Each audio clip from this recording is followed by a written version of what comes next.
अगर आपको अध्यात्म की ऊंचाई पर चढ़ना है तो एक शब्द याद कर लीजिए, सहनशीलता, तितिक्षा। इसको सदैव जीवन में, एक श्लोक गंगा किनारे हमें जीने की सामर्थ्य देता था। जब कभी हमें प्रतिकूलता दुख प्राय मिलते ही थे तो ये श्लोक, यम ही न व्यथ्यन्ते ते पुरुषम पुरुषर्षभ सम दुखा सुखाधीरम स्व अमृतत्वाय कल्पते। वो अमृत पद का अधिकारी हो जाता है जो आए हुए सारी व्यथाओं को, दुखों को मौन होकर सह लेता है। वो भगवान को प्राप्त होता है। जहां कोई कष्ट होता, बस यम ही न व्यथ्यन्ते ते पुरुषम पुरुषर्षभ सम दुखा सुखाधीरम स्व अमृतत्वाय कल्पते। हमें सहना है, हमें भगवत प्राप्ति करनी। अरे छोड़ो, इसने मारा, इसका कर्म जाने, तो चलो आगे, चलो आगे बढ़ो। भूख प्यास गर्मी सर्दी मान अपमान दुख सुख, ये सब इस मार्ग के यात्री को मिलते ही है। और जो इसको सह गया वो जगत पावन करने वाला महात्मा बन जाता है। वो मम भक्ति युक्तो भुवनम पुनातु, लोक के लोक को पावन कर सकता है जो भगवान के चरणारविंद में अपने चित्त को अर्पित कर दिया। इसलिए दुख ही हृदयत, चाहे जितना दुख पड़े प्यारे, किसी से मत लो, किसी से मत, चुपचाप मौन होकर सह जाओ। तुम्हारा स्वामी विधान करके तुम्हें दुख भेजा है तो बहुत बड़ा उसमें कोई सुख है। वो मंगल भवन है, तुम्हारा मंगल होने नहीं दे सकता। दिखाई दे सकता है कि अब अमंगल हो गया हमारा, अमुक अमुक अमुक, कुछ नहीं। धैर्य पूर्वक अपने मार्ग में सीधे चलते रहो। उसका विधान आया है, वो दुखद हो या सुखद, सुखद है तो हर्षित मत हो, दुखद है तो शोकित मत हो, आगे बढ़ो। देखो ये अध्यात्म है। ये कमर कस लो कि इस जन्म में मुझे इस भव समुद्र से पार होना ही है। ये जो कमजोर दिल के होते हैं ना, अनुकूलता जहां मिली तो बोले जब से हमने भक्ति शुरू की सब काम चकाचक बन रहे। ये भक्ति का फल नहीं है, भूल मत करना। ये तुम्हारे सुकृत चल रहे हैं इसलिए है। और जिस दिन दुष्कृत का फल आएगा उस दिन भक्ति करते हुए भी कदम रखना मुश्किल हो जाएगा। पग पग पर तुम्हें दुख मिलेगा। ये सिद्धांत को समझ लीजिए तो कभी आप निराश नहीं होंगे, शूरवीर होकर आगे बढ़ते रहेंगे। जो हमारी भक्ति ये नई फसल है और इस फसल की जो आनंद वृत्ति है वो भगवदानंद है, ज्ञानानंद है, अखंडानंद है, प्रेमानंद है। वो ये भोगानंद नहीं है, विषयानंद नहीं कि भगवान की बड़ी कृपा जो चाहो वो भोग मिल गए। ये सुकृतों के फल है। ये सुकृत और दुष्कृत दोनों को यही नष्ट कर दो और निकल चलो भगवान की परम धाम में, जहां नित्य सेवा सुख का आनंद सहचरियां ले रही है। श्रीपाद कह रहे, संतर्जयस ताड़यन, कोई मुझे बहुत डांटे भर्त्सना करे और ताड़यन पिटाई भी कर दे, मुझे कुछ कभी शिकायत नहीं करनी प्रभु से। देख रहे हैं ना, वो उन्होंने विधान किया है ना कि इसको पीटो, तो हम चुपचाप पीट लेंगे, किसी से नहीं कहना। रहीमन मन की मन व्यथा रखिए मन में गोए, सुनिठ ले हैं लोग सब बांटने। इसीलिए असंगो हम, असंग किससे कहें अपने दुख सुख की बात। अपना दिल तो दिलवर को दे दिया, जो बीते सो दिल तो उनके पास है, वो तो जाने दुख सुख की बात, हम क्या जाने। हम तो बस आपके हैं। मौन, अपने विषय में न सुख की बात करे न दुख की, मौन बात करे तो प्रभु की करे, नहीं तो मौन। मान लीजिए अगर ये मौन आप धारण कर लेंगे तो निकल जाएंगे माया से, नहीं तो किसी की निंदा कर देंगे, किसी का ऐसा कटु वचन बोल देंगे, परुख वचन बोल देंगे, भजन छीन हो जाएगा, भजन करने की वृत्ति नष्ट हो जाएगी। सैकड़ों लोगों के प्रश्न है कि पहले भजन अच्छा होता था अब नहीं होता। उसमें दो बातें होती है, एक तो भजन की ऐसी भूख बढ़ गई है कि अब उतने भजन से नहीं और भजन होना चाहिए। ये उत्तम महापुरुषों की कृपा पात्र भक्तों की वृत्ति होती है। और एक होता है कि आपसे वैष्णव अपराध बन गया, कुसंग हो गया, इस कारण से ऐसा। अगर आपके हृदय में कोई दोष वृत्ति नहीं हो, फिर भजन में ऐसा लगता है कि मेरे से बहुत कम भजन होता है, वैसा भजन नहीं होता जैसा होना। ऐसा बड़े बड़े महापुरुषों को भी अनुभव होता है। ये कोई निंदनीय बात नहीं है, वंदनीय बात है। पर वास्तविक यदि भजन नहीं हो रहा है, वास्तविक यदि आपका रुक गया है आनंद, तो आप ढूंढ लीजिए आपका भोजन गलत है, आपका संग गलत है, आपने कोई वैष्णव निंदा की है, बस यही कारण है। यही खोज लेना, यही सुधार कर लेना। किसी से क्षमा याचना की जरूरत नहीं, अंदर देखो और आचार्य गुरु से प्रार्थना करो, सब ठीक हो जाएगा। बड़े कृपालु है। जिन्होंने अपराधी मुझे जैसे को घसीटा तो अब अपराध बन जाएगा तो थोड़ी छोड़ देंगे वो। विश्वास कीजिए, उन्हीं से प्रार्थना कीजिए, नाथ यदि आपको अपराध मोचन कराना है तो भेज दीजिए मुझे उसके पास, या उसको बुला दीजिए, मैं पैर पकड़ लूं, हाथ जोड़ लूं यदि अपराध बन गया। और यदि आप चाहें तो आप क्षमा कर दें, आगे से सावधान रहेंगे। बड़े कृपालु हैं प्रभु, क्षमा कर देते। भजन की वृत्ति को रुकना, ये सहन मत कीजिए। समय नहीं है कि आज नहीं तो कल भजन चल पड़ेगा, नहीं, तुरंत वाचिक में आ जाइए, तुरंत वाणियों का गायन कीजिए, नाम कीर्तन कीजिए, ढूंढिए अपराध क्या बना जो आंतरिक हमारा भजन रुक गया, और प्रभु से प्रार्थना करके उसको चलवाइए, वो बड़े कृपालु है, क्षमा कर देंगे। अगर आपने प्रगट में किसी का अपराध किया और वो उपस्थित हो तो जाओ, उनके चरण पकड़ो, उनसे प्रार्थना करो। भजन का रुकना सहन मत करो, बहुत कठिन है भजन करके भगवत प्राप्ति करना। वो हमारे अंदर सरलता पूर्वक भजन चल रहा है, उसको बचाओ। किसी की निंदा मत करना, किसी का अवहेलना मत करना। तुम्हारी कोई निंदा करे, तुम्हारी अवहेलना करे, सह जाना, कह रहे हैं, इसमें कह रहे संतर्जय ताड़यन बंधनन। यदि वो कहीं मुझे बांध दे, मैं बंधना भी स्वीकार कर लूंगा। ऐसा भक्तों को कोई बांधता है क्या? हाँ, बांध देते। तितिक्ष ब्राह्मण की कथा में पढ़िए, उसको बांध दिया। एक सखी बहुत भजनानंदी थी, उसके परिवार के लोग रोज उसे पीटते थे और उसे बांध देते थे। सखुबाई नाम उसका सखी का था। एक सखी बहुत नागरीदास जी के संग में रहकर भजन की वृत्ति उच्च कोटि की सीखी थी, भागमती बाई। उनके पति ही उनके ऊपर सैया लगाकर नवीन रानी के साथ बैठते हुए ऐसा पिटाई करते, इतना कष्ट देते, पर वो उच्च कोटि की ऐसी महान वक्ता, परम सिद्ध बरसाने के जो वास करने वाले अपने नागरीदास जी थे, हरिवंश महाप्रभु के शरणागत, उनके सत्संग से ऐसी उच्च कोटि की दशा प्राप्त हुई, उसे कोई फर्क नहीं पड़ा। उसके कष्ट देने के लिए उसके ऊपर सैया लगाते, राजा थे, और नवीन रानी के साथ उसके ऊपर बैठते, उपद्रव करते, मारते पीटते, लेकिन वो सम रहती। संतर्जय ताड़यन बंधनन, शांत। वो देख रहा है, बस तुमको यही सोचना, वो देख रहा है, मेरा स्वामी देख रहा है। वो देखते हुए मौन है ना, वो चाह रहा है ना, तो तेरा किया मीठा लगे।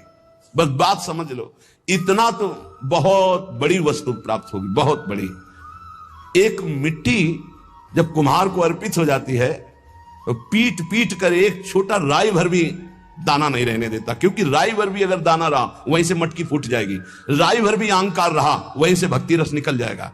पीट पीट के उसको एकदम बराबर, फिर भी चैन नहीं, जल डाल के रौंदा, फिर भी चैन नहीं, हाथों से मल कर अपने अनुसार बनाया, फिर चाक पे चढ़ाया, जो चाहा आकार दिया, सूर्य के ताप में तपाया, फिर उसको दहकते हुए आवे के बीच में रख के पकाया, फिर उसमें रस रखने लायक क्षमता आ गई उस मिट्टी में। ऐसे ही हम जब संत महापुरुषों को, श्री भगवान को समर्पित होते हैं तो ये सब होगा। रस रखने लायक हृदय तभी होता है जब आवे में तपता है, इसलिए तैयार रहो। तभी नागरीदास जी ने कहा, बड़ो ही कठिन है भजन ढिग ढरिबो। एक सूरवीर योद्धा की तरह जैसे उसके अंग घाव से युक्त होते हैं, वो कदम पीछे नहीं आगे ही बढ़ाता है, ऐसे भजनानंदी चाहिए। चाहे मुझे चोर कहा जाए, पतित कहा जाए, गाली दिया जाए, मुझे मारा जाए, बांध लिया जाए, तो भी मैं भगवान पर दोषारोपण नहीं करूंगा। मैं यही निश्चय करूंगा, प्रभु मेरे देख रहे हैं, जोई जोई प्यारो करे सोई मोई भावे, उनका विधान परम मंगलमय है। अंतः क्लेश मतीव दुस्सह तरम प्राप्नोति नाना विधि। मुझे अंदर से भी बहुत पीड़ा दी जाए, काम पीड़ा, क्रोध पीड़ा, लोग बाहर से तो ये दिया जाए और अंदर से भी ये दिया जाए, तो भी हे प्रिया जो आपसे नहीं कहूंगा। प्रेम में कभी शिकवा शिकायत नहीं होती, ना इष्ट से और अपने प्रीतम के विधान से दिए हुए कष्ट को हम दूसरे से कह दें। धिक्कार हमारी प्रीति को, प्रीतम सहावे और मैं दूसरे से शिकायत करूं? नहीं, हर विधान आपका सहो। ये प्रेम है मस्ती का, ये लज्जू पंजू ऐसे काम नहीं है इनके। ये तो देखते हैं पैर धर के, अगर गर्म लगा तो हटा लेंगे, मत रखना गर्म ही गर्म है। और छाती मजबूत करके कि आग पे चलूंगा तो पैर रखोगे तो चंदन हो जाएगा आग में भी। पूरे जीवन की बात कह रहा हूं, पूरे जीवन की। सोचो उस समय जब 13 वर्ष की अवस्था है और घर से निकले थे, कोई साथी नहीं है, कोई समझाने वाला नहीं, और आज इतना जीवन हो गया, इसी यार के सहारे हुआ है। इसी यार, ना 1 रुपया कभी था, न रहा है, न रहेगा। प्रेमानंद का 1 रुपया नहीं है, प्रेमानंद की एक वस्तु नहीं, ना रहा ना रहेगा। हाँ, प्रेमानंद की सब वस्तुएं हैं, ना होते हुए भी पूरा विश्व मेरा। क्यों? प्रेमानंद भगवान का है, भगवदानंद को प्रेमानंद कहते, वही संपत्ति। जीवन भर एक ही साथी रहा है, और हे नाथ ऐसी कृपा करना अब दूसरा साथी बने ना। अब आओ तो मृत्यु रूप में ही आओ, और किसी रूप में मत आना। साथी हो तो आपका साथ हो, सर्वहरण करने वालों में मैं मृत्यु हूं, बस उस रूप का इंतजार है। आओ उस रूप में और समेट लो अपनी लीला। बस कभी किसी से शिकायत, कभी किसी लिए कैसे हो, आनंद है। नहीं सुना है किडनी खराब है तो सुना ही होगा, कोई दुख नहीं, कोई दुख नहीं। वर्तमान दुख वर्तमान के आनंद से बहुत छोटा है। क्या दुख है? स्वामी के द्वारा दिया हो। ये आप हमारी प्रार्थना मान लीजिए इस मार्ग में चलने पर जो दुख मिले कभी किसी से कहना नहीं, नहीं तो प्रीति में कलंक लग जाएगा, वो तुम्हें प्रभु से हटा देगा। नहीं, रहीमन मन की मन व्यथा रखिए मन में गोए, सुनी चले है लोग सब बाट न लिए। ये भगवत मार्ग सूरवीरों का मार्ग। कभी अपनी अंतर व्यथा को किसी से मत कहो। जीवन में अगर कोई हमें कष्ट दे रहा है तो हमारा कर्म है, ना कि कोई व्यक्ति। ये बिल्कुल सिद्धांत तक चर्चा समझ लो। वही व्यक्ति जो मुझे द्वेष करता, वही व्यक्ति जो मुझे कष्ट और दंड देता, वही व्यक्ति प्रणाम करके छाती से लगाकर आंसुओं की धारा से अभिषिक्त किया, तो वो व्यक्ति था या कर्म? जब कर्म भोग हो गया तो वही हृदय से लगा के अश्रुधारा से क्षमा कीजिए, बहुत ऐसा नहीं, आप तो बड़ी कृपा की। व्यक्ति कभी कष्ट नहीं देता, मेरा कर्म उसके ऊपर सवार होकर मुझे दंड देता, इसलिए मैं किससे कहूं? अपनी जबान से दांत कट जाए तो किससे कहूं? ये जो दांत, इससे जबान हमारी पीड़ा को किससे कहूं? अब अपने हाथ से चोट लग जाए किसको कहूं? ऐसे सब आत्मा स्वरूप हैं, हमारा कर्म ही उनके ऊपर सवार होकर हमें दंड दे रहा है। इसलिए भाई श्रीपाद का सिद्धांत जो कह रहे कि अगर भगवत प्रेम प्राप्त करना है तो मुंह बंद। 22 बाजार में कोड़े मारे गए, एक बार भी श्री कृष्ण से नहीं कहा। पूज्य भाई जी महाराज के जीवन कष्टमय, कभी श्री कृष्ण से नहीं। बाबा नहीं सह पाए, बाबा ने श्री कृष्ण से कहा, श्री कृष्ण चंद्रजू से, ये क्या है, इतना कष्ट क्यों दे रहे हो उनके शरीर को? मुस्कुरा दिए, बोले मैं नहीं दे रहा हूं, ये तुम्हारे कर्म का फल भाई जी भोग रहे हैं। ऐसा? बोले हाँ। सीधे अस्पताल गए, भाई जी से कहा, ये आप हमारा प्रारब्ध क्यों भोग रहे हैं? तो कहा, आज ये कौन सा खेल रच रहे हो बाबा, क्या बात कर रहे हो? जीव का अपना कर्म भोगना होता है, किसी और का निजीकृत कर्म भोग? तो उनका आप हमको बहका नहीं सकते, हमें परम तत्व से पता चला है कि आप हमारे कर्म। तो हंस दिए भाई जी और बोले, देखो हमें कोई फर्क नहीं पड़ता, आपको फर्क पड़ जाता। आप चढ़ो, जिस साधना की चढ़ाई पर चढ़ रहे हो चढ़ो, मंगलमय श्री कृष्ण तुम्हारी यात्रा को पूर्ण करें। हम तो अस्पताल में पड़े पड़े प्रिया प्रीतम के साथ खेल रहे हैं, कोई फर्क नहीं पड़ रहा। ये बड़े महापुरुषों ने अपने कष्ट की तो बात जाने दो, दूसरों के कष्टों को लेकर भोगाए। हम जरा सा कष्ट आ जाए तो बोले हमारी अंदर श्रद्धा थी अब खत्म हो रही क्योंकि कष्ट आने लगा। उसमें भगवान का क्या दोष है?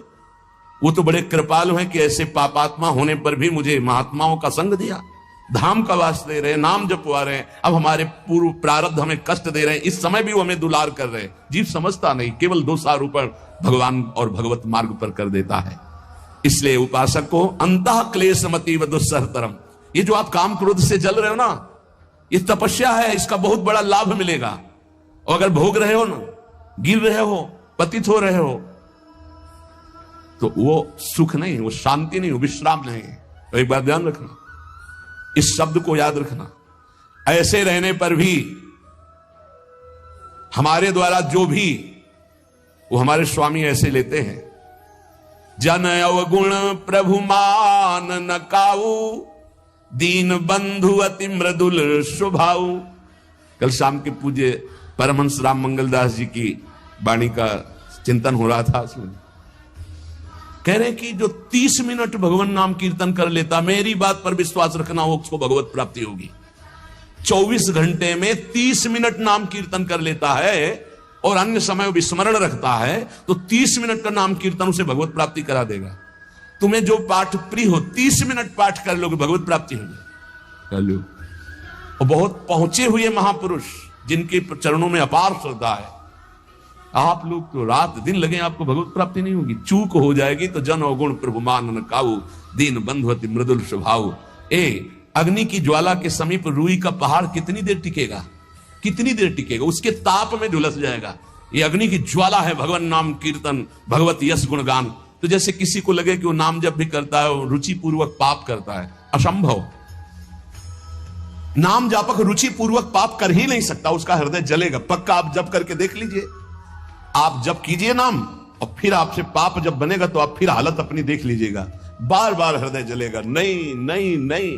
तो एक दिन वो नहीं सिद्ध हो जाएगा और आप निर्विकार हो जाएंगे। इसलिए अंतः क्लेश, अगर बुद्धि मति वो अति अंदर क्लेश आ रहा है, कभी काम आ रहा है, कभी क्रोध आ रहा है, कभी लोभ आ रहा है, कभी मोह आ रहा है, ये आता रहेगा जब तक भगवत साक्षात्कार नहीं होगा। ऐसा मत समझो कि 2-4 महीने जब करेंगे तो हम सिद्ध हो जाएंगे, ये आता रहेगा। ये बहुत भागवतिक शक्ति से संपन्न है विकार, कोई साधारण नहीं है। कि तुम माला जपोगे वो नहीं आएगा, माला जपते समय ही आएगा वो। ये भागवतिक शक्ति से संपन्न, काम क्रोध लोभ मोह तब त्रिभुवन को प्राप्त कर रहे हैं। ये भगवान के पावर से शक्तिमान है। तुम्हारा अहंकार जब गलित हो जाएगा तो इनका आना ही बंद हो जाएगा। जब तक अहंकार रहेगा तब तक ये आते रहेंगे। तो जो तुम्हारे अंदर जलन हो रही, मत कहो किसी से, सह जाओ, यही तपस्या हो जाएगी, यही भगवान की प्राप्ति का हेतु हो जाएगा। प्रभु के लिए थोड़ा कष्ट सहकर आप आगे बढ़कर देखिए वो कितना आपको प्यार देते हैं। यही कष्ट सहना है, आंतरिक विकारों को सहना, बाहरी प्रहारों को सहना, कभी किसी से ना कहना, ये भक्तों का स्वभाव। मौन, इसीलिए वाणी से मौन, कुछ ना बोलना। हमने एक संत भगवान को देखा 22-23 वर्ष पहले वृंदावन में, कच्चा मार्ग था, एक बोरा रखते थे ऐसे, पागलों जैसा भेष था। तो जब रात्रि के 11 बजे वापस यमुना किनारे से प्रसाद पाके यमुना किनारे गए, यमुना किनारे से जब लौटते थे तो उनको देखते थे अकेले वो बैठे रहते। उनकी मुद्रा देख के लगता था भगवदानंद में डूबे हुए। नजदीक बैठे, बोरा उठाया, चल दिया। अमित पीछा छोड़ने वाले थे नहीं, पीछे तो उनका क्या बात है, क्यों पीछे? अब संत वेश हमारा भी तो मर्यादा से ही बोलेंगे, वो कुछ नहीं, केवल जानना चाहते हैं आपको। तो कालीदय की इधर एक तमाल का पेड़, जो श्वेत रंग का एक वृक्ष है, उसका मुझे नाम नहीं याद आ रहा, गूलर जैसा, और वो तमाल में लिपटा हो, अब भी है। दाहिनी तरफ है कि जो खाली जगह पड़ी ऊंची, जो अपने दाहिनी तरफ बर्फ फैक्ट्री के आगे जाते हैं, उसी के नीचे बैठे। तो हमने पूछा आपकी स्थिति देखकर मुझे लगता है आप हर समय भगवदानंद में डूबे रहते हैं। तो जब लगता है तो प्रश्न क्यों करते हो? हमको आपकी वेशभूषा देखकर। तो बोले जगत से बचने के लिए ये वेशभूषा है। एक बोरा ऐसे जैसे कोई बीनने वाले होते हैं, कबाड़ बीनने वाले, ऐसे बोरा ऐसे रखे थे, गमछा लगाए हुए थे, पूरा शरीर खुला, कोई साधु का वेश नहीं, कोई चिन्ह नहीं, और उनकी स्थिति भगवदानंद में थी। उनका ये किसके उपदेश, किस मार्ग के उपदेश, किस इष्ट की आराधना से आपको ऐसी स्थिति प्राप्त हुई? बोले प्रथम पूज्य श्री स्वामी राम सुखदास जी महाराज का सत्संग हुआ, इष्ट देव श्री कृष्ण, इष्ट ग्रंथ गीता, उसी की कृपा से मुझे ऐसा, मैं भारत के हर तीर्थों में वास करता हूं, भ्रमण करता हूं, असंग रहता हूं, और यही वेशभूषा है। बड़ा अंदर तो भोजन प्रारब्धवशात जो सामने आ जाता है उसे पा लेता हूं, नहीं आता भूखा रहता हूं। तो अगर हम मधुकरी ले आवे कभी आप इससे तो पालेंगे, बोले दे देंगे तो पालेंगे। दूसरे दिन मधुकरी लेकर तो रोज हमारी उनके चरणों में श्रद्धा, क्योंकि उनका रहना और चिंतन दोनों, रहनी और चिंतन बड़ी प्रशंसनीय। जो वीतराग परमहंसों के अक्षर सा वैसे कुछ पास नहीं, केवल बोरा, वो नाटक के लिए बोरा के कोई समझे कबाड़ बिनने वाला, और एक गमछा ऐसे रंग बिरंगा, बस कुछ नहीं, कोई भागवतिक चिन्ह नहीं। एक दिन देखा वो बड़े मक्खियां भिन भिना रही, तो नजदीक गए, क्या हो? चुप जाओ, इनका बोली ना। बोले वमन और शौच दोनों हो रही है, शरीर बिगड़ गया। तो हमका औषधि के लिए हम व्यवस्था, बोले इसलिए कह रहा हूं आप बच जाइए। तो हमका हमें बता तो दीजिए क्यों नहीं? तो बोले आया हुआ प्रारब्ध है, इसको हंस के भोगना है। ऐसे कोने में साइड में ऐसे पेड़ के किनारे पड़े 2-4-10 दिन जो भी व्यवस्था उनकी बनी, फिर वो हमको दर्शन नहीं मिले, अन्य तीर्थों में चले गए होंगे। ऐसा महापुरुष। क्या हम अपने शरीर को इतना प्यार करें कि भगवान से श्रद्धा हो जाए, भक्ति मार्ग में हम लड़खड़ा जाए? फिर सत्संगी किस बात का? ये पक्का समझ लीजिए, ये जो भगवत मार्ग है ये शूरवीरता का मार्ग है, सहन करने का मार्ग है। जितने भी महापुरुषों के चरित्र हैं आप पढ़ करके देख लीजिए, भगवान के चरित्र से भी ज्यादा लाभ भक्त चरित्र सुनने से इसलिए होता है कि हमको लगता है कि हमारे जैसा जन्म लेकर इतना कष्ट सहकर इस ऊंचाई पर पहुंचे। ये बड़ी बात है कि वो जीवत्व से हमारी तरह पैदा होकर ईश्वरत्व को जाता है, इसलिए भक्त चरित्र में विशेष बल हमको प्राप्त होता है। क्या क्या कष्ट सहते, और आप खुद देख लीजिए, आपको जितना कष्ट है उससे बड़ा सुख है कि नहीं, अंदर देख लीजिएगा तो इसी से अनुमान लगा लीजिए। जितना बड़ा कष्ट उससे कई गुना बड़ा सुख भगवान देते हैं, तभी वो उनका यश गाते रहते हैं। ऐसे थोड़ी होता है कि हमारे भगवान का हम भजन करते हैं, हमारे साथ न्याय नहीं हुआ। न्याय तो सही बात नहीं हुआ, नहीं तो तुम्हारी दुर्गति हो जाती। सही बात में उन्होंने न्याय नहीं किया, पक्षपात किया है तुम्हारा। अगर वो सही न्याय करते तो ईमानदारी से कहते हैं, केवल नरक के कीड़ा ही बनना पड़ता और कुछ नहीं है। खूब देख लो, डबल चेहरा होता है, एक सामने का चेहरा देख रहे हो और एक एकांत का चेहरा होता है, डबल चेहरा होता है। और भगवान डबल रखो चाहे तिबल, सब देखते हैं। सब हम बैठे हुए देख लो ईमानदारी से वृंदावन की भूमि में, एक चेहरा है जय श्री राधे, और एक चेहरा है जो राक्षस है अंदर बैठा, देख लो अंदर देख लो, बिल्कुल इस समय सीसी कैमरे में हो, अंदर देख लो, एक राक्षस बैठा है और उस राक्षस ने जो जो करवाया आप लिखो रजिस्टर में, तुम्हें याद है जितना, और इसके बाद आप न्यायाधीश बनो, फिर आपकी क्या दुर्गति होती उसका। इससे ऐसे होता है, हे प्रभु तभी त्राहिमाम मचता है, तब उनकी कृपा नजर आती है। ये बोले भगवान ने न्याय नहीं किया, हम कहते सच्ची बात तुम कह रहे हो प्यारे, न्याय नहीं किया इसीलिए बचे हुए हो। अगर वो न्याय कर देता, पक्षपात न लेता तुम्हारा, तब तुम्हारे होश उड़ते, चाहे जो कोई हो, अपना रजिस्टर जांच के देख लो। इसलिए कहते हैं कि सबकी जीवनी शुक्ल पक्ष की लिखी जाती है, कृष्ण पक्ष की तो केवल उसी की छाती जानती है, दूसरा नहीं। हृदय में जितने विकार, हृदय में जितना अंधकार, हृदय में जितना कूड़ा करकट, वो तो हम जानते हैं कि हमारी स्वामिनी की कृपा ने कितना निर्मल किया है। तब उनकी स्वामिनी जू मुझ जैसे अपराधी के अपराधों का विस्मरण करके आप ऐसी कृपा, तो आपको लगता है कि संतों की एक दैन्य भाषा होती है। नहीं, ईमानदारी से संत कभी झूठ नहीं बोलते। जैसे कह रहे हैं कि मौसम कौन कुटिल खलकामी, तो अंतर यह होता है कि आंख में जैसे थोड़ा पड़े तो बहुत बुरा लगता है, और पीठ में इतना बड़ा तिनका चला जाए तो कुछ समझ में नहीं आता। संतों का हृदय आंख जैसा होता है, थोड़ी सी भी गलती में हाय हाय मच जाता है, धिक्कार है तुम्हारे जीवन को, अपने को तुम क्या समझते हो, क्या है तुम्हारे अंदर विचार।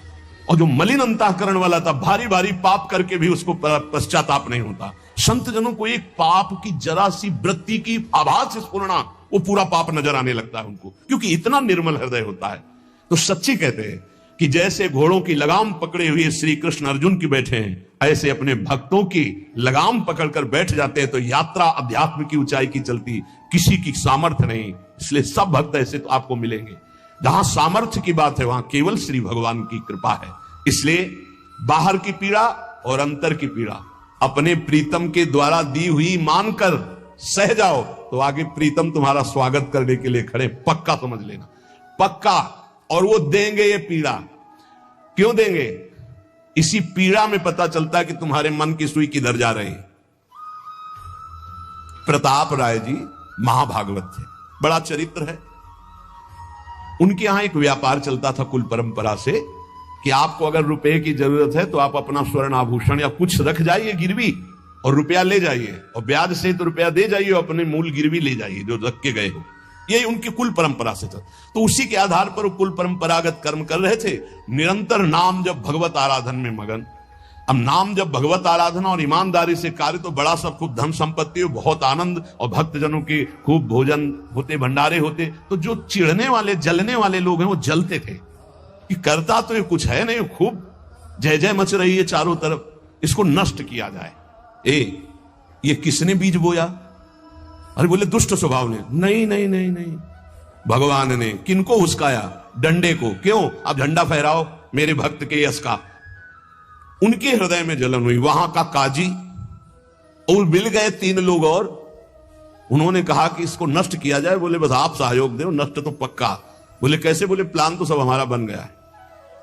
अब झोली में कंकड़ भरे, और प्रताप राय जी बेटी का ब्याह है, 10,000 मुद्रा चाहिए। बोले गिरवी? बोले है स्वर्ण मुद्राएं। अब वो इतने ईमानदार विश्वास, बोले बॉक्स रखा रहता है उसी में रख दो, दस्तखत करो, 10,000 रुपए लो, ब्याज से दे जाना, अपना ले जाना। थोड़ी देर बाद दूसरा आया ऐसी, फिर तीसरा आया, वो तो उनका व्यापारी था। 5 दिन बाद वापस आया और काम बन गया, ब्याज सहित ये रुपए लो, हमारा आभूषण वापस करो। बोले जहां रख गए थे वैसे उठा लो। बॉक्स से उठाया ऐसे, अरे देखो कितना नाटक करता है, माला जपता है, भगत बनता है, हमारे स्वर्ण आभूषण हटाकर कंकड़ पत्थर भर दिए। अब लोग तो आश्चर्यचकित हो रहे थे कि ये भगत जी तो ऐसे है नहीं। इतने में दूसरा आया, उसने भी वही नाटक शुरू। तीसरा आया, उस अब तो पक्का हो गया कि पाखंड करता है। लोगों की श्रद्धा को कपूर कहा गया है। कपूर ऐसे बाहर रखो ना तो उड़ जाता है ना, ऐसे ही श्रद्धा है। अगर उसको आप मजबूती, विश्वास की मजबूती में नहीं रखोगे तो श्रद्धा उड़ जाएगी। अब तो सब कहने लगे कि प्रताप राय तो बहुत ही पाखंडी निकला। अब हाहाकार मच गया। इसके बाद काजी, वो तो सब मिले हुए थे, काजी ने बादशाह के सामने बात पेश की। काजी के इशारे से बादशाह ने हुक्म दिया इनको बंदी बना लिया जाए, सारी संपत्ति जब्त कर ली जाए। अब राज सैनिक बंदी बना लिए प्रताप राय जी को, सारी संपत्ति जब्त होने लगी। तो उन्होंने अपनी पत्नी से इशारे से कहा ठाकुर जी लो और भाग जाओ अपने मायके, ठाकुर जी को बचाओ। ऐसी स्थिति में याद क्या है? ठाकुर जी को बचाओ, उनका भोग राग चलता रहेगा, हम तो जेल में कष्ट भोग लेंगे। ऐसा ही हुआ। वो पीछे की खिड़की से अपने ठाकुर जी को लेकर सब तहस नहस हो गया। म्लेच्छ सेना साहब नष्ट भ्रष्ट कर दिया, बंदी बनाया, उनको ले गए, जेल में डाल दिया। कुछ लोगों ने कहा कि महाराज अभी ठाकुर जी अष्ट धातु के हैं, बहुत महंगे हैं, उनकी पत्नी इसीलिए लेके भाग गई है। मायके से पत्नी को भी बंदी बनाया, ठाकुर जी को भी संपत्ति के रूप में जब्त किया, और जहां संपत्ति थी वहां गोदाम में ठाकुर जी को ऐसे जैसे संपत्ति डाल दी वैसे डाल दी। जब पत्नी नजदीक हथकड़ी बेड़ियों के सहित, और वो तब एकांत जब हुए तो उनका प्रभु आज तक मैंने कभी आपसे मांगा नहीं और कोई शिकायत नहीं की, बस एक कष्ट है इस समय कि आपको गोदाम में डाल दिया गया है, हम प्राणों से अधिक आपको प्यार करते हैं, और आपको भोग नहीं लगेगा, आपकी सेवा नहीं होगी, ये हम बर्दाश्त नहीं करेंगे। प्रभु कुछ उपाय करो जिससे आपकी सेवा, अगर हमें ये पता भी चल जाएगा कि आपको भोग लग रहा है तो आजीवन हम पति पत्नी को जेल में रखो, मुझे कोई कष्ट नहीं। प्रभु ये सब कुछ हुआ, मुझे कोई कष्ट नहीं, आपको भोग नहीं लगेगा, इस बात से मैं जीवित नहीं रह पाऊंगा। भगवान देर थोड़ी लगी युगल सरकार गलवैया दिए हुए, इस स्थिति में भी तुम्हें मेरी चिंता है, तुम्हें अपने अपमान की, अपनी संपत्ति जब्त की, अपने जेल की दुख की कोई चिंता नहीं, मेरी चिंता है। वही साक्षात्कार हुआ। अब तत्काल, अब वो तो चाबी बदलने वाले हैं ना, ज्ञानी मूढ़ न कोय जस जय का रघुपत करे तस ताही क्षण होए, बोले भियस महेश तब ज्ञानी मूढ़ न कोय। उस वहां का जमींदार जो था उसने कहा ऐसा हो ही नहीं सकता, यह सब गलत है, पाखंड रचा गया है प्रताप राय जी के प्रति। बादशाह के सामने विरोध प्रकट कर दिया, नहीं सही जानकारी जांच हो। बादशाह ने उन तीनों को बुलाया और कहा फांसी पे चढ़ा देंगे यदि सही नहीं बोलोगे। सही सही बोल दिया कि उसमें सोना तो रखा ही नहीं था, कंकड़ रखे थे। काजी की ये सब बात थी। काजी को दंड दिया गया, तीनों को बंदी बना लिया गया, प्रताप राय जी को पूरा नुकसान सहित सब अर्थ दिया गया और बड़ा सम्मान किया गया। फिर जीवन, ये घटनाएं भक्तों के जीवन में आती है, किस लिए? भगवत साक्षात्कार कराने। भगवत साक्षात्कार जेल में प्रताप राय और उनकी पत्नी को हुआ। इसलिए उपासक को कितनी भी परिस्थिति कष्ट की आवे, वो तुम्हारे आनंद का वर्धन करने वाले बनेगी, विश्वास रख लीजिए। बस किसी से सहयोग मत मांगना और किसी को अपनी बात मत कहना। प्रताप राय जी ने किसी से भी नहीं कहा, कुछ भी नहीं बोले, केवल प्रभु से कहा कि आपकी सेवा अगर हमको कान में सुनने को मिल जाएगी कि आपका भोग लग रहा है तो मुझे कोई कष्ट नहीं होगा, लेकिन ये मैं नहीं सह पाऊंगा कि आप गोदाम में ऐसे, क्योंकि मैं जीवन भर आपको दुलार करता रहा हूं प्रभु। अब वही भगवत साक्षात। तुम्हारी सुई कहां जाती है? मन की। कष्ट की स्थिति में कोई मित्र, कोई रिश्ते नातेदार, कोई पावर काम आता है या भगवान की तरफ जा? अगर भगवान की तरफ तो जीत गए, और अगर संसार की तरफ ऐसे भी मिलने, आप बिल्कुल फोन कर देना, हम तुम्हें अमर कर देंगे, नहीं फाड़ के फोन नंबर फेंक देना कि हम रखेंगे भी नहीं ऐसा नंबर। जब कोई नंबर नहीं होता तब हरि का नंबर लगता है। जिसके पास किसी का फोन नंबर नहीं होता उसका हरि का नंबर लगता है। ध्यान ले दो, कलयुग है इसीलिए सबके पास नंबर भेज दिया है। सबके पास नंबर है क्योंकि हरि से फोन नहीं कर सकते। हरि का फोन जानते हो कैसा होता है? जब आर्थ होकर अनाथ भाव से असरण कोई नहीं मेरा, तब हा नाथ, वो फोन नंबर भाव से मुझको पुकारे तो भाव से बेड़ा पार है, भाव पूरित टेर ही करती मुझे लाचार है। भाव बिना भगवान आवाजें नहीं सुनते, भाव सुनी पुकार भगवान नहीं सुनते। भाव कब आता है? बाजार में थोड़ी मिलता है। किसी से हमारा संबंध नहीं। ये जीतना है तो ये बातें पकड़ लो सत्संग की। कोई विपत्ति दुख आने पर अगर किसी का नंबर आपको याद आवे कि अगर हमें विपत्ति आएगी तो कौन सा नंबर याद आएगा? बोले अमुक का, उसको डिलीट कर दो। नहीं, अमुक का नंबर नहीं रखेंगे हम, श्री जी का। श्री जी का नंबर क्या है बताया तुम्हें? क्या है? बस कोई नंबर नहीं तो श्री जी का नंबर, हे लाडली, हे प्रिया जी, कोई है ही नहीं अब अपना, कोई है ही नहीं तो कौन है? सच्ची बताते हैं, एकदम नंबर 1 घंटी में फोन उठा लिया जाता है। 1 घंटी। गजेंद्र ने जब देखा कि कोई मेरा सहयोगी नहीं, हरी जी नहीं पहुंच पाया, काम हो गया। हरि पूरा नहीं कर पाए, काम हो गए। गोविंद यही प्रकट हो गए, वस्त्रावतार। ये नंबर है हरि का। जब तक पांडवों की तरफ, भीष्म की तरफ नंबर नहीं लगा, दांत तक पकड़ा नंबर नहीं लगा, और जब छोड़ दिया कहा गोविंद, बस नंबर लग गया। ये है भगवान को पुकारना, ये है भगवान तक आवाज पहुंचाना। कोई हमारा नहीं, यही तो हमारी साधना है।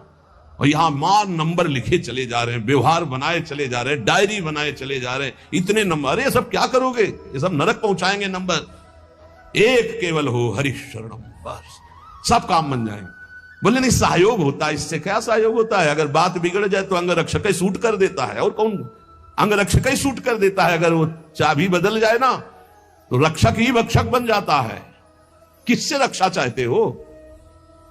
जो काल का भी शासन करने वाला है, उससे रक्षा चाहो। देखो सच्ची बात, ये केवल प्रवचन नहीं कर रहे, हृदय की बात कह रहे। मान लीजिए मेरे प्रभु ऐसे, कोई महान नहीं है, वो जिसको महान करते हैं वही महान हो जाता है प्यारे।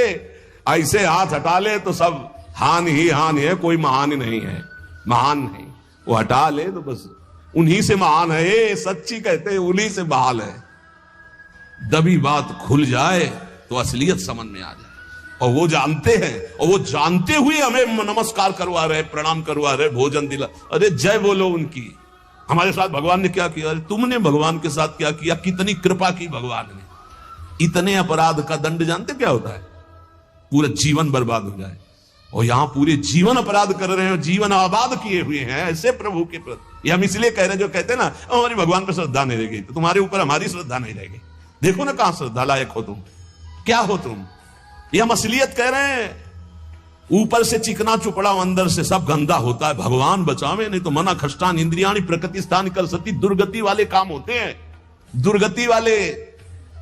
आप जो भी देख रहे हो केवल कृपा देख रहे हो। अगर वो कृपा हट जाए तो कुछ नहीं देखने लायक किसी में भी। जहां कहीं कुछ भी है वो मति की रति गति भूति भलाई।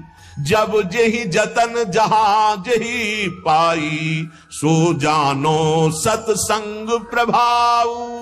लो कहूं वेद न आन पाऊ। इसलिए हम कहते हैं ये मत कहो मुझे भगवान पे श्रद्धा नहीं रह गई। भगवान की इतनी कृपा है, हम कैसे तुम्हें बताएं। कृपा ही कृपा है कि वो न्याय ठीक से नहीं करते। किनके साथ? एक बार जो कह दे राधा, एक बार हरि, एक बार कृष्ण, तो पक्षपात ले लेते हैं। अगर पक्षपात न लेते, ठीक से न्याय करते, तो करोड़ों कल्प रो नरक मिलता, फिर भी उद्धार नहीं होता। ऐसे आचरण सबके अंदर है, देख लो। 15 मिनट के अपराध से जीवन भर आपको भारत की जेल में सड़ना पड़ेगा। वो ऐसे कितने अपराध हैं उनका, जिनको तुम इस कानून से अनुमान लगा सकते हो। वैसे कितने अपराध किए, लेकिन स्वामी ने कभी एक चाटा नहीं लगने दिया, और निकाल करके आपको परम पद की तरफ ले जा रहे। कृपा नहीं दिखाई दे रही? तुम सत्संग, नाम जप, भगवत यश गायन, भगवत लीला, भगवत धाम, ये तुम्हारी साधना का फल है क्या? ये कृपा का फल है। तुम अपने को देखो और कृपा को देखो, तो यही बलिहारी जाएगी। जासु कृपा नहीं कृपा आघाती। जिनकी कृपा कृपा करने से आघाती ही नहीं है। इसलिए अंतः क्लेशमति दुस्सहतरम प्राप्नोति नाना विधि। नाना विधान से यदि अंतर बाहर कष्ट मिले तो चुपचाप सह जाना। राधा राधा राधा, आगे